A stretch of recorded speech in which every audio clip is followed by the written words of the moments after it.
Rosh Hashanah, ramène comme ça. Kol Baya Olam Ovrim Lefanav Kebne Maron.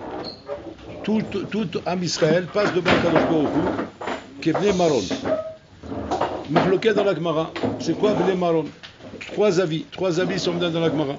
Le premier avis dit c'est basé Kebne Maron, Kebne Amarna. Kebne Amarna. C'est quoi Kebne Amarna? Comme les Kvasim que le berger il a et que les Kvasim il veut savoir maintenant quel est le dixième pour faire le maaser. Donc il a un petit passage comme ça, il passe un par un, et sur le dixième il met un tampon. Il met un tampon pour dire celui-là c'est le dixième. Et après il les jette dans l'enclos, il récupère après tous ceux qui ont les tampons, il sait que c'est ceux-là qui sont le maaser. Donc ça veut dire qu'Ebne Amarna. C'est-à-dire que le premier avis dit Mazé qu'Ebne Marom, le pshat de Bne Marom c'est Ebne Amarna, comme les Kvasim. Le deuxième pshat là-bas il dit dans la Gemara, il dit Resh Lakish, non, que Ma'alot Bet Maron. Comme le passage de Bet Maron. C'est quoi ce passage? Ce passage, en vérité, c'était un passage de montagne, où là-bas, à un moment donné, les chemins se réduisent, se raccourcissent comme ça, se réduisent, et il fallait passer sur une passerelle. Et là-bas, on ne peut pas passer deux à la fois, on passait que un par un. Donc le premier qui arrivait là-bas, il passait, et celui qui venait après, il passait. C'était dans l'ordre comment tu arrives. Le premier qui arrive, il passe. Ça, c'est le deuxième avis. Troisième avis, c'est Rabbi Yehuda Marshmuel, c'est que Chayalot Bet David. Maron, comme Chayalot Bet David, qu'on appelle là-bas, Bnei Maron. Comme les Chayalot Bet David, quoi? Qu'il y a un Mefaked, il y a un chef là-bas, et ce chef-là, il désignait les soldats de David, comment ils partaient à la guerre, en fonction du tafkid qu'il donnait à chacun. Toi, tu vas faire telle opération, toi, telle opération, toi, telle opération. Et c'est vrai que l'armée de David, c'était très spécial. Ils marchaient un derrière l'autre. Ils étaient sur le cheval et un derrière l'autre. Pas en groupe comme ça, un derrière l'autre. Où chacun, il avait un tafkid. C'était des giborim, mais autres chazakim. Et il avait un tafkid et il faisait son tafkid. Et Baruch Hashem, il réussissait. Ça, c'était donc l'armée de David. Les Chachamim posent la question et ils demandent Ma nafkamina cette discussion. Ma nafkamina, maintenant, si c'est comme les moutons, si c'est comme la passerelle, si c'est comme les soldats de David, ma nafkamina de dire comme ça ou comme ça ou comme ça. Ces trois avis, qu'est-ce qui change maintenant dans la mitziout? Que le point commun qu'il y a entre ces trois avis. Le point commun qu'entre ces trois avis, c'est quoi? Qu'on passe tout seul devant Hachem. Voilà ce que ces trois avis vont nous... Parce que quand tu prends les trois avis, soit le premier, soit le deuxième, soit le troisième, on arrive à la même askana. Qu'on passe tout seul devant Hachem. On passe tout seul devant Hachem pour être jugé devant Hachem. Mais en vérité, il y a une nafkamina dans les trois avis. Déjà, il faut comprendre. Pourquoi Hachem veut qu'on passe tout seul devant lui? Hachem n'a pas besoin de nous voir un par un. Ça, si c'était un Ben Adam, un juge ou quoi, il ne peut pas juger en vrac. Il est obligé de juger un par un. Parce que lui, il n'a pas le pouvoir, ni la clarté d'esprit de pouvoir juger comme ça un groupe et savoir donner à chacun le digne qu'il a. Donc on est obligé de les prendre un par un. Ça, c'est quand c'est Bassar Vadam. Mais Bola Olam, il n'a pas ce problème, lui. Bola Olam, il peut, en un instant, regarder tout en Israël et juger chacun par rapport à ce qu'il est. Alors, donc, on va dire que le chasser, il n'est pas chez Akadosh Baruch Hu, il n'est pas chez le juge. Le chasser, il est par rapport à nous. Que l'âme ne veut pas qu'on croie que le jugement qui nous fait Rosh Hashanah est un traitement de klal. C'est pas un jugement de klal, c'est un jugement de prat. De prat où tu es jugé, mamash, comment dire, bifnei atzmecha. Tu es jugé toi tout seul avec tes cheshbonot, avec tes inyanim, sans que tu puisses, bichlal, ramener le klal comme un point de repère par rapport au jugement qu'on va te faire. Le klal n'est pas pris comme point de repère. Hachem ne prend comme élément que toi avec toi-même, sans tenir compte du klal. Toi avec toi-même. Et c'est pour que tu comprennes ça, et que tu arrives bien te mettre ça dans la tête, parce que c'est de ça que va dépendre la Chana de Rosh Hashanah, comme on va expliquer. Donc, mais là, il fallait que tu comprennes que Bolam, il te prend un par un. Adkedeka. Qu'on ramène, que de là vient le Yesod, pourquoi Hachem, il veut donner le nom à l'enfant au moment de la Brit Mila. Parce qu'a priori, chacun, il a un nom. Alors, bon, c'est le nom que les parents, ils ont choisi. Il veut l'appeler comme ça, l'autre, il veut l'appeler comme ça, il veut l'appeler comme ça. Non. On voit bien comment c'est marqué là-bas. Ikare Shemo B'Israël. C'est quoi Ikare Shemo? Son nom sera donné B'Israël. Par qui il sera donné? Par Akadosh Baruch Hu. C'est qu'Akadosh Baruch Hu, il choisit le nom, il donne dans la tête des parents de l'appeler comme ça. Maintenant, ce nom, quelle importance il a? Il est important parce que la Brit Mila, c'est le Brit, l'alliance. L'alliance qu'Hachem il fait maintenant avec Reuven, avec Shimon, avec Lévi. C'est-à-dire, c'est pas une alliance comme nous on croirait qu'il y a avec le clan d'Israël.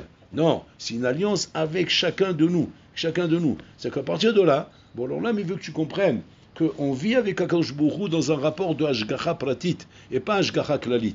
Hashgacha Klalit, ça c'est avec les Goïm. Bon, l'Olam, quand il parle, il s'occupe des Goïm, il s'occupe du monde, il fait ça avec Hashgacha Klalit. Hashgacha Klalit, c'est-à-dire avec Klaliout. Avec Klaliout, il traite les Goïm. Les Chinois, c'est un Mahalach. Les Japonais, c'est un Mahalach. Les Hindous, c'est un autre Mahalach. Chacun un Mahalach Klali. Un Mahalach Klali pour tout le monde. Il n'y a pas un Cheshbon Prati là-bas. Par contre, Am Israël, c'est mamash bepratiut kol echad ve'echad. Bon, l'Olam, il s'intéresse à chacun de nous dans ses détails, Rabotai. Dans ses détails. Aussi atzum que ça puisse paraître. Que bon, l'Olam, il va s'occuper de moi, spécialement. Bon, l'Olam, il peut traiter ça en Klalioul. Qu'est-ce qu'il a besoin? Non. Mamash bimiuchad eslecha. Quand Hachem, il doit maintenant, comment dire, kaviachol, décider de t'envoyer une épreuve, sinon une épreuve qui est mamash, comment dire, calculée et réfléchie pour toi, sur mesure, en fonction de toutes les données qui est autour de toi. Bon, alors là, mamash, mitchaches elecha qui adam pratique comme si qu'il n'y avait que toi qui est au monde. Adkedeka, que Chazal, ils ont dit, par rapport à cet ashkafa, chayav adam lomar bishvili nivra olam. Un homme doit se dire, pour moi, le monde a été créé. Tu vas dire quoi? C'est quoi cet orgueil-là? Pour toi, on a créé le monde. Pour qui tu te prends, toi? Non. Le pshal, c'est pas en tant que gava, c'est en tant que responsabilité. Qu'après, que tu sais qu'Akadosh Baruch Hu, il a un rapport pratique avec toi, hein, tu dois te dire, le monde, il a été créé pour moi. Et comme ça, il disait Rav Wolbe. Rav Wolbe, il dit, un homme doit vivre dans l'état d'esprit où personne n'a la béchira. Il n'y a que moi qui a la béchira. C'est-à-dire que dans tout ton entourage, tout ce qui se passe autour de toi, ça s'est passé comme ça parce qu'Hachem a voulu que ça soit comme ça. Alors, tu vas dire, alors qui a la Bechira dans ce monde? Que moi. Que moi. Et chacun dit comme ça sur lui. C'est que moi, je suis le seul qui a la Bechira. Et pour l'Olam, comment dire, il mobilise le monde autour de moi, il fait bouger le monde autour de moi en fonction de ma Bechira. Ça, c'est la shkafa dans laquelle un juif il doit vivre. Et par rapport à ça, tu es jugé individuellement. Pourquoi? Pour que tu comprennes, Enachinami, tous ces points que je viens d'expliquer. Tu comprennes que tu es seul, que pour toi le monde il était créé, et que Enachinami, Chayav Adam Loma, Matay Agiou Maasai, le Maasai Avotai, quand c'est que je vais arriver à Maasai Avotai, Abraham, Isaac, Yaakov, et tu vas dire maintenant, mais quoi? Un homme comme moi, à mon époque, en l'an 2024, à une époque aussi dégradée, aussi pourrie, je vais arriver comme Abraham, Isaac, Yaakov? Oui. La condition que tu as compris, Shaolam Divra Bishvi. Parce que le saut d'Abraham, Israël, Yaakov, Avotai, c'est pas qu'ils étaient privilégiés parce qu'ils avaient des kohot miyuchadim. Non. Parce qu'ils ont compris ce que nous, on doit comprendre. Que quoi? Shani Levad. Abraham, il a compris qu'il est Levad. Qu'il n'a pas à prendre en point de repère le monde. Le monde ne m'intéresse pas. Ani Levad.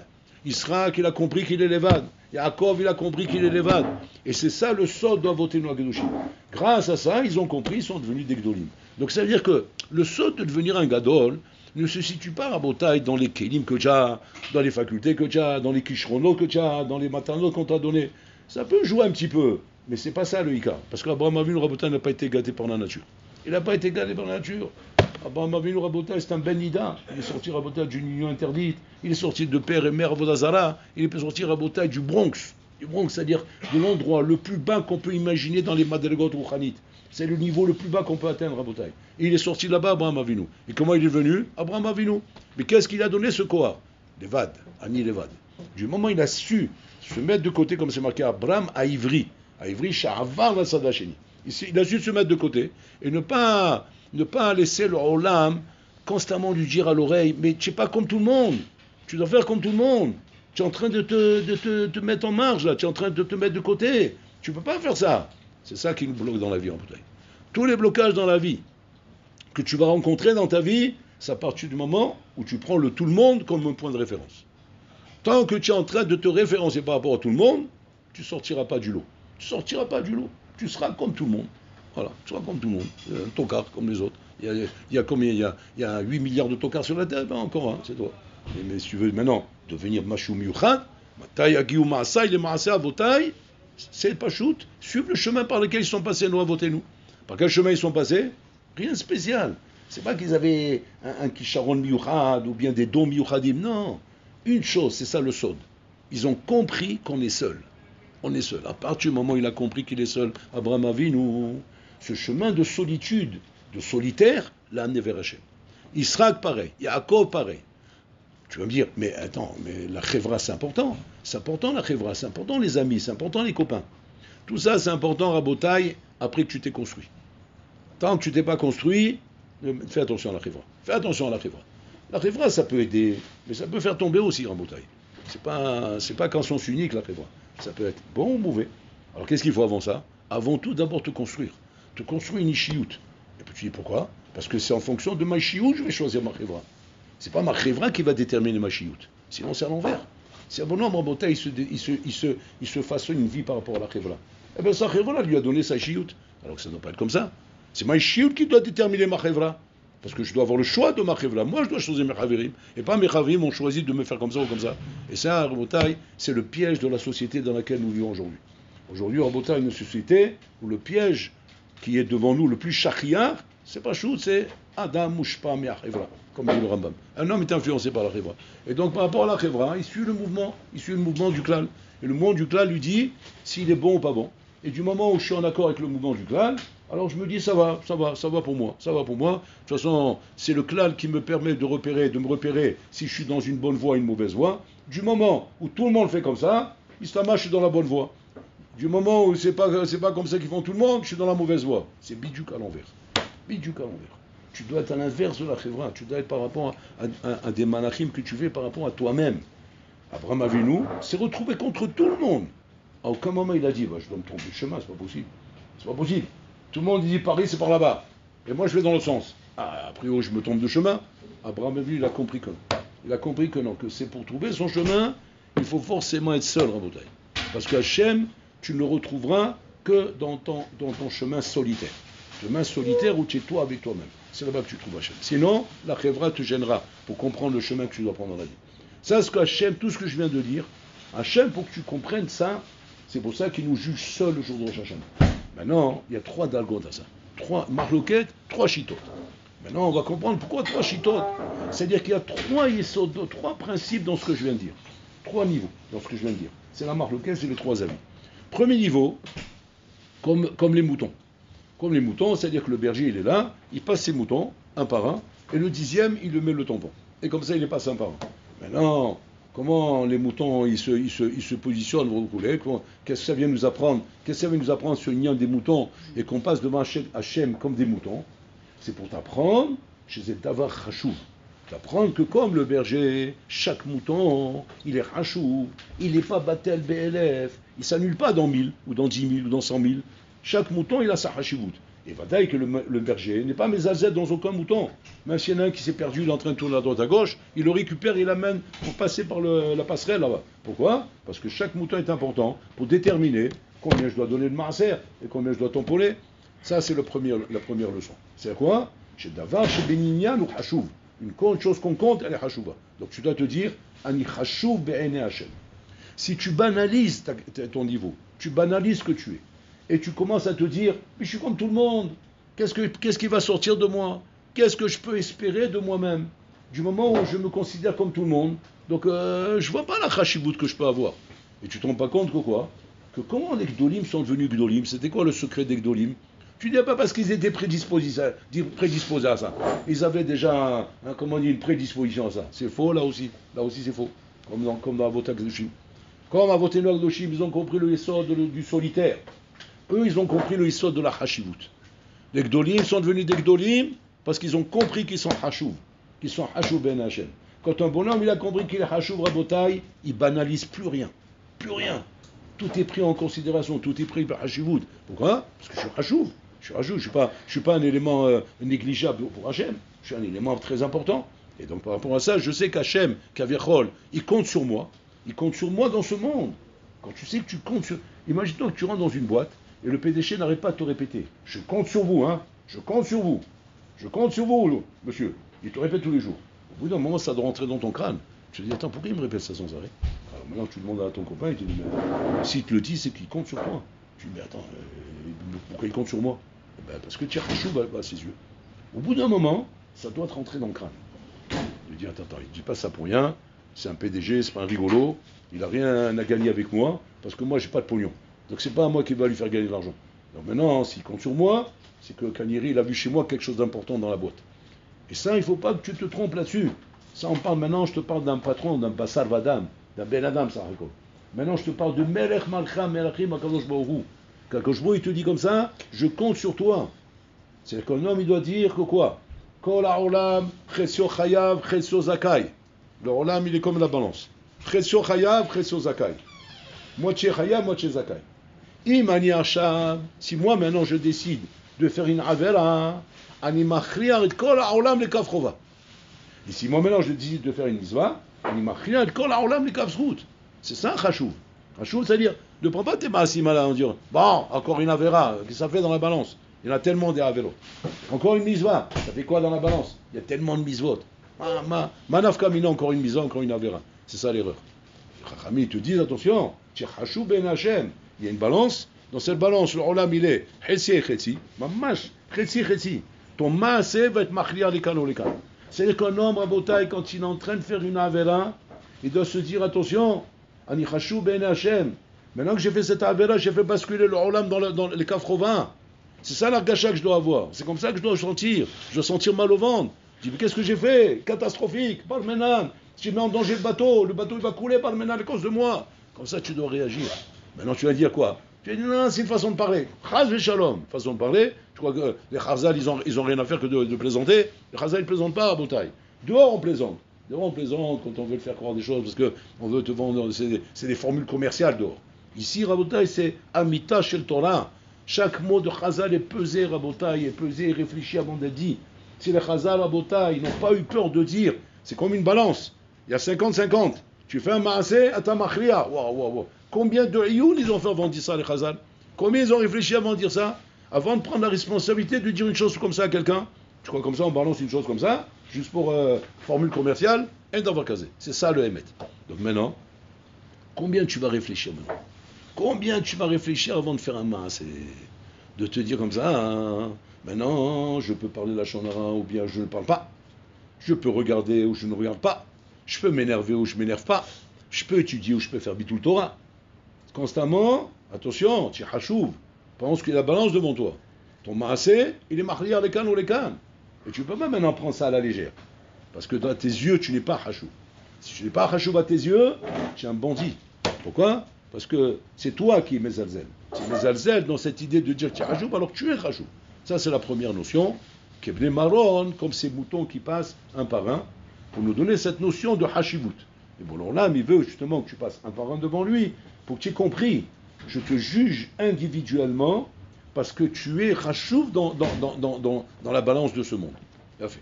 Deuxième chat. Là, on dit comme la passerelle là-bas, à Mémaron, dans la montagne, il y a une passerelle là-bas, où maintenant on ne peut passer qu'un par un. Maintenant, qu'est-ce qu'il vient de m'apprendre cette nouvelle notion de Bénémaron? Parce que là aussi, c'est un. Comme le cas d'avant, c'est un. Qu'est-ce qu'il y a de différent dans ce un par rapport au un d'avant? Avant, on a compris, c'est hachou. Ok. Maintenant, qu'est-ce que tu m'apprends de plus ici? D'abord, on t'apprend que maintenant, étant donné que c'est une passerelle, et que maintenant, on ne peut passer qu'un par un, qui va passer? Le premier qui est arrivé. Le premier qui va arriver, il va passer. On ne va pas commencer à donner une priorité de l'un par rapport à l'autre. C'est le premier qui arrive. Pareil, Rabotai. Jour de Rosh Hashanah, Rabotai, c'est selon Enachinami, ton zèle d'être arrivé le premier. Qu'est-ce qui détermine que je suis arrivé le premier? C'est quoi le facteur qui va déterminer que je suis arrivé le premier? C'est quoi? C'est une course? C'est un marathon? On doit arriver jusqu'au bout du mur? C'est où on détermine l'arrivée pour dire que je suis arrivé le premier? Pachout, celui qui zariz l'arzor betchouva miyad. Il n'attend pas la veille de Rosh Hashanah, encore moins le jour de Rosh Hashanah, encore moins le moment du shofar pour se réveiller. Parce que c'est vrai que le shofar, il vient nous réveiller. Remez, Uru Yeshanim Shenatrel. Réveille-toi. C'est-à-dire que le bonhomme Nasa, il est en train de ronfler le jour de Rosh Hashanah jusqu'au moment du shofar.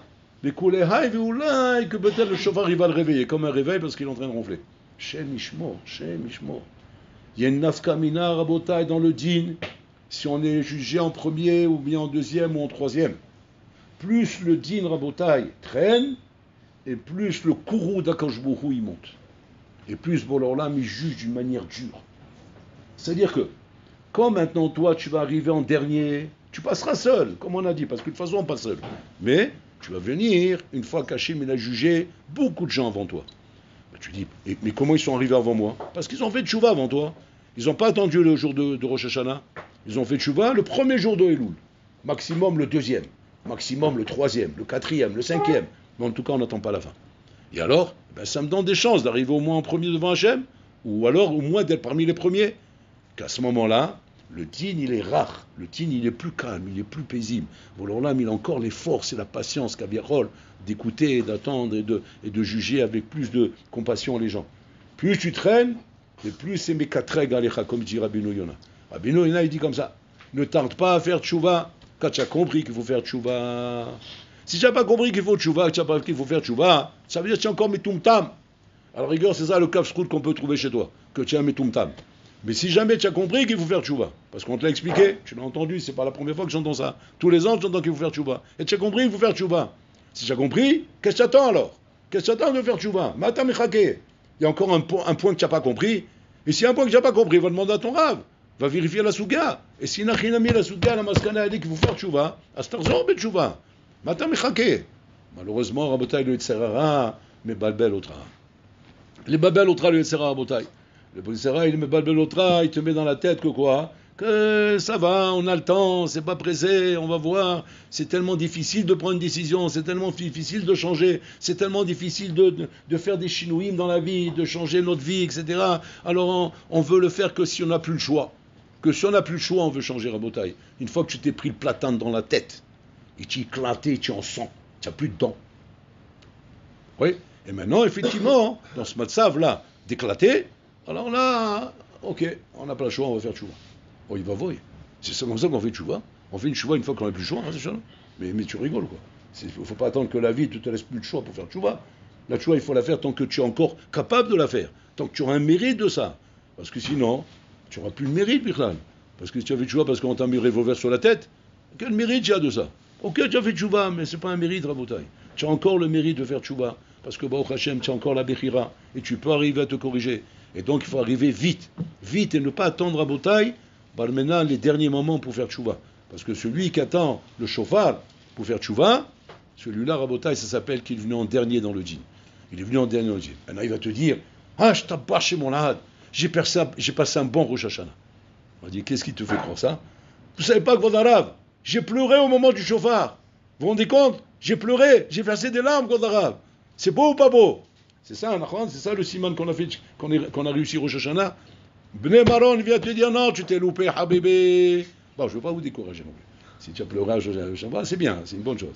Mais le Harizah, il ne dit pas comme ça. Le Harizah, il ne dit pas que si tu pleures, ça veut dire que c'est réussi. Le Harizah, il dit quand tu pleures, ça veut dire que maintenant on est en train de juger. Ça ne veut pas dire que c'est bien. Maintenant on te juge. Alors tu vas dire, ah bon? Et comment j'ai su alors? Pourquoi j'ai pleuré? Mazalé Chazé. Toi, tu ne vois pas, mais ta neshama, elle voit, et elle tremble ta neshama. Parce que ta neshama, elle voit ce qui se passe là-haut. Et elle voit ce qui se passe, elle tremble. Mais maintenant, quand ça vient dans le corps, il y a le Esther. Le corps, il fait un Esther, tu vois plus rien. Qu'est-ce que tu vois? Tu vois Doudou devant toi. Voilà ce que tu vois. Et maintenant, tu dis, mais comment ça fait que je vois pas ce qu'elle voit Manishama? Parce que Manishama, c'est Rouhani, c'est Chelek Elokam Imaal. Et quand elle voit maintenant comment elle passe devant le roi des rois, elle se trouve face à lui, Mizazat. Elle commence à trembler là, Neshama. Elle tremble. Elle pleure. Elle pleure parce qu'elle voit la sakana dans laquelle elle est. Et elle ne sait plus quoi faire. Elle se met à pleurer, Rabotai, pour réveiller le corps. Pour que le corps il se réveille, qu'il lui dise ça suffit de dormir, réveille-toi. On est en sakana. Tu ne comprends pas ce qui se passe là-haut. J'essaie de te faire comprendre, mais malheureusement, tu es torche. Tu es un sourd. Tu n'entends rien. Tu vois rien. Tu comprends rien. Tu es un hamar. Tu rien du tout. Un âne, voilà, avec deux grosses oreilles comme ça, qui avance comme un hamar droit dans le platin. C'est tout. Et ça, justement, ça dépend combien tu prends à cœur de réagir tout de suite. Donc on ne réagit pas le jour de Rosh Hashanah, au moment qu'on arrive tout Gatshuba, au moment qu'on arrive à la fin, on arrive à la dernière limite. Il faut réagir tout de suite, Rabotai. Si tu peux faire Tshuva maintenant, fais Tshuva maintenant. Maintenant, il n'attend pas plus tard, Rabotai. C'est comme ça qu'il faut réagir. On raconte comme ça qu'il y avait un Gaon à Yeshiva de Mir, Rabotai, Shaya Moukar, qui était connu pour être un Gaon à dire, qui chronit hors norme. Il connaissait, Rabotai, quand il étudie une Maseret, il connaissait tous les Tosot de la Maseret par cœur. Il savait chaque Tosot de quoi il parle. Quand je dis pas dans les mots par cœur. Il savait chaque Tosot de quoi il parle. Voilà. Si tu lui prends comme ça, Maseret Brachot, Dav Zayin, Tosot, Dibra Matrinankel, de quoi il parle? Il fait le débit. Il te disait, maman, couchot tes réponses, voilà. Dans ce Tosot, il y a 3 questions, voilà les réponses. Dans ce Tosot, il y a 2 questions, voilà les réponses. Dans ce Tosot, il y a 4 questions, voilà les réponses. Il savait tout par cœur. Alors il y a un nouveau qui est arrivé à l'Yeshiva. Et bien sûr, les élèves, ils étaient tellement mis pas elle de ce phénomène qu'ils avaient avec eux, qu'ils étaient fiers de dire, Ah, tu es arrivé maintenant à l'Yeshiva. Tu as entendu parler du Iloui qu'on a ici? Il dit oui, j'ai entendu parler. C'est qui? Voilà, c'est celui là-bas. Celui-là, tu vois, il est assis là-bas. C'est celui-là. Alors tout le monde était fier comme ça. Alors lui, bon, il aimait bien vérifier. Il dit bon, un Ivdok. Il est parti. Il a posé une question au Iloui. Bilbel auto. Il a été mes balbel auto. Ça, il a posé une question d'une manière vicieuse. Il a été mes balbel auto. Il n'a pas su se rappeler. À la Makom, on était donc au réfectoire en train de manger, il s'est levé, Vénisgar. Il est parti, il s'est enfermé dans une pièce, il est resté là-bas enfermé à Botaï plusieurs jours, pour faire Khazara de toute la macérette avec tous les tossaux sur lesquels il a demandé. Une fois que ça s'est passé ça, bon, maintenant, ça y est, il a repris, ok. Ils ont posé la question, il y a deux guerres saoges là-bas, il y en a qui disent que ça s'est passé à Vologine avec Raphaël Vologine, il y en a qui s'est passé avec Raphaël Shmolovis de Amir, il y a deux guerres saoges. On est allé voir le Rav. Ils ont posé une question de brisqueur. Le brisqueur, le bétalivier à Botaï, c'est pas comme nous les Swaradim. Nous les Swaradim, on entend un sipour. Waouh, un soum, quel sipour magnifique. Le brisqueur, c'est pas comme ça. Le brisqueur, lui, il a tout de suite des nafkaminotes. C'était moutarde de se lever sans faire Birkat Amazon. C'est nerveux d'être marié, de sauter en l'air. Ouais. Lui, il a une question d'abord. Il avait le droit de se lever en faire Birkat Amazon. Regardez où ils sont les brisqueurs. Nous les soirées, mais on a oublié. Alors, on n'est pas là-bas, nous, on était mis pas elle. Comment il s'est levé, ils sont fermés dans la pièce. Moi, c'est magnifique, ah. Et le Birkat Amazon alors? Ah ouais, j'ai pas pensé à ça. Et là-bas, il dit, Vada, il a fait un taout de se lever. Il a fait un taout de se lever sans faire Birkat Amazon. On ne va pas se lever de table sans faire Birkat Amazon. Il n'y a rien. Mais entre nous, il dit, s'il ne se serait pas levé à ce moment-là, et s'enfermer dans la pièce, il ne serait pas arrivé ce qu'il arrive. C'est un hidouch atsoum, Rabotai. C'est un hidouch atsoum ce qu'il dit là. C'est-à-dire que quoi? C'est-à-dire que Vadaï, c'est halakha velo morinken. Halakha velo morinken. C'est halakha, mais non, on ne t'enseigne pas comme ça. Personne ne va te dire, ma piton, va t'en faire. Non, fais Birkat Amazon. Seulement après, c'est trop tard, Habibi. Ba le'etra, atachmisena. Tu as maintenant une clavoute, tu as maintenant un feu, fonce. Ah, mais j'ai fait peut-être une. C'est pas le moment de réfléchir maintenant, fonce. Et le bonhomme, il a chinami, grâce à ça, il a pu devenir ce qu'il veut. Donc tu vois que quoi, hein, que le temps presse, le temps ne te laisse pas la possibilité de réfléchir longtemps. C'est-à-dire, c'est maintenant ou jamais. Il me l'enchabe et mataille. Donc il faut réagir à Botaï. Tu as compris qu'il faut faire tchouva, tu as compris que c'est Rosh Hashanah, ne remets pas demain, tout de suite. Tout de suite, mets-toi, avec toi-même, prends des résolutions et commence à mettre en place. Donc ça, c'est le deuxième chat qui vient t'expliquer par rapport à celui qui arrive en premier. Troisième chat, on a dit, c'est comme les Chayalim de David Ameler. Où là-bas, il y a un Mefaket qui vient dire à chacun le tafkid qu'il a. Parce que chaque Chayalim David Ameler, il y a Hashou Bifna Asmo, et chacun il partait dans un tafkid que le Mefaket lui donnait. Et chacun il savait le rôle qu'il avait à faire et la mission qu'il devait remplir dans la guerre. C'était des Giborim, chacun avait un tafkid à part. Ce n'est pas des groupes, c'est Kol Echad ima tafkid shelo. Et en fonction de ça, il désignait, toi en premier, toi en deuxième, toi en troisième. Donc le Mefaket était couvert à Botaï. Là c'est pareil. Bon, alors là, Kaviachol, il va désigner qui vient en premier, qui vient en deuxième, qui vient en troisième. En fonction de quoi il va désigner qui vient en premier, deuxième ou troisième? En fonction du tafkid qu'il va te donner. C'est-à-dire que quand le bonhomme à Botaï, il se présente devant Hachem, en montrant à Hachem Kaviachol qu'il est capable d'être mémalé un tafkid dans ce monde. Il est capable d'être mémalé un tafkid. C'est pas le bonhomme à Botaï qui se cache, qui vit dans la masse, ou Bichlal, on parle pas de tafkid ici, Bichlal, c'est un homme du peuple. C'est un homme du peuple, Rabotai. C'est un homme du peuple, c'est un homme de la masse qui suit les mouvements de la masse. C'est-à-dire c'est un mouton dans un troupeau. Un mouton dans un troupeau, il n'y a pas de tafkid là-bas, Habibi. Il n'est pas capable d'avoir un tafkid. Avoir un tafkid, c'est quand du moment où maintenant j'arrive dans un klal, j'arrive à Botaï dans une chevra. Comme vous arrivez à la yeshiva. J'arrive à la yeshiva, tout de suite. Quand je dis la yeshiva, c'est un binyanav. De là, prenez pour chaque chose. J'arrive quelque part, l'homme chané. Ma tafkid sheli. Quel tafkid j'ai à jouer ici. C'est-à-dire, c'est quoi le pshat? Quel tafkid? On t'a demandé quelque chose, on t'a demandé l'heure à toi. C'est quoi le tafkid? Pour qui tu te prends, toi? Le tafkid veut dire, à Botaï, quel rôle j'ai à jouer ici en fonction de mes qualités et mes capacités. Quel rôle je dois jouer? Qu'est-ce que je pourrais amener à cette rêvera? Qu'est-ce que je pourrais tomer dans cette rêvra? Qu'est-ce que je pourrais faire de bien qui pourrait donner à cette rêvra une allure merveilleuse, donner un koar à dire, une trifa. Et ça, Rabotai, c'est le tafkid. Quand on y voit un bonhomme, Rabotai, Kaviachol, qui prend à cœur le tafkidim, il prend à cœur les rôles et les missions. Parce qu'il sait que quoi? Que toute la vie, c'est comme ça, Rabotai. Toute la vie, c'est des missions. Shadam, Chayav, Rabotai, le Kadesh et Shmo Yitbarar Ba'olam. Le Kadesh et Shmo Yitbarar Ba'olam, Rabotai. Et donc, de la même façon que Rabbi Yochanan disait, Echidame Chilul Hashem, si on me voit maintenant marcher Arba Amos sans Torah, si on me voit marcher Arba Amos sans Torah, c'est Chilul Hashem. Ça veut dire que Rabbi Yochanan est Nachinami, ça pourrait lui arriver à lui de marcher Arba Amos sans Torah. Pourquoi? Parce qu'il veut se détendre un petit peu. Mais il disait non, je ne peux pas. J'ai un tafkid.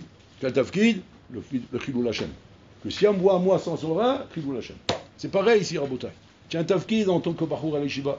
Tu es un Bachour à l'Eshiva, donc automatiquement tu es choisi par Hashem pour faire partie de la Légion du Roi. Quand tu es dans la Légion du Roi, tu dois être digne de ce nom. Digne de ce nom de la Légion du Roi. Donc tu ne peux pas dire maintenant, quoi, bon, à l'Eshiva, il y a des sérieux, il y a des moyens et il y a des cancres. Voilà, il y a trois niveaux. Alors, bon, les sérieux, c'est trop dur d'être avec les sérieux. Les cancres, c'est plus facile. C'est, comment dire, c'est agréable. Le milieu, bon, plus ou moins, ça peut être bien. Non, tu dois être parmi les sérieux, tu dois être parmi les meneurs. Les meneurs qui mènent le bateau comme il faut à Botaï. Et ça, c'est le tafkid. Et comme bon, là, il voit un bonhomme à Botaï, que toute sa vie, maman, c'est une prise de position de tafkid. Que ce soit à l'Aïshiva, que ce soit demain dans ta famille, soit demain par rapport à tes frères et tes sœurs, soit demain par rapport à ta chevra, soit demain par rapport au travail. L'homme chané où tu vas te retrouver demain. Tu dois constamment te dire, j'ai un tafkid à jouer là où je suis maintenant. C'est-à-dire, ma chovati be'olami, ma chova sheli po. Quel chova j'ai ici? Pas ma srouyot sheli. Aujourd'hui, on est dans une société. Quels sont tes droits? Voilà la société d'aujourd'hui. Une société d'assister à la bouteille. Quels sont vos droits, monsieur? On te donne tout ce qu'il faut. Les sites et les trucs pour chercher tes droits. La Torah, elle ne te dit pas quels sont mes droits. Quels sont mes chovot? Quelles sont mes obligations? C'est-à-dire constamment dans quel massav où je suis, quelles sont mes obligations?